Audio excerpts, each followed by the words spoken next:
Ես ինձ մեղավոր չեմ զգում։ Ես մարդ եմ սպանել, բայց մարդասպան չեմ։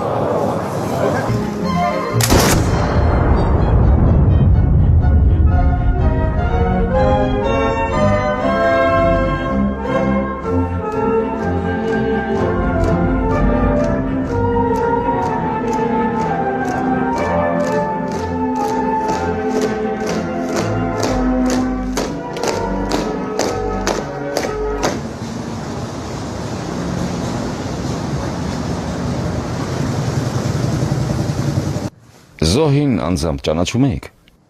Ոչ, պարոն դատավոր,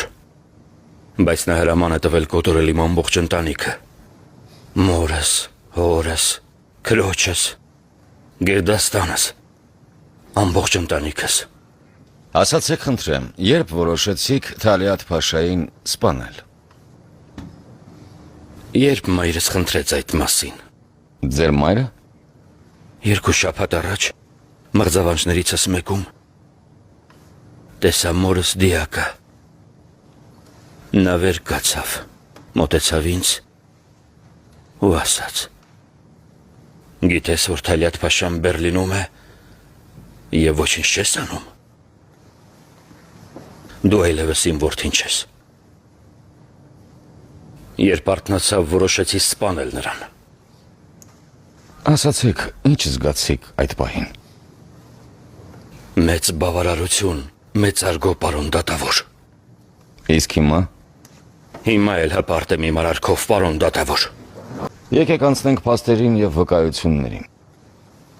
Ինչ եղավ հրամանը տեղացնելուց հետո։ Հայ բնակչությանը նախրիպես բոլորին քաղաքից դուրս քշեցին։ Իշխանություններն ասացին, որ ապահովության համար մեր փողերն ու արժեքավոր իրերը պետք է հանձնենք իրենց։ Մի քանի շարասյուներ կազմվեցին։ Ակցությանս հանցավոր է արդյոք մեղադրյալ Սողոմոն Թեհլերյանը 1921 թվականի մարտի 15-ին Շարլոտենբուրգում կատարված Թալիաթ Փաշայի կանխամտածված սպանության մեջ հարցին երդվյալ ատենակալների պատասխանն է ոչ։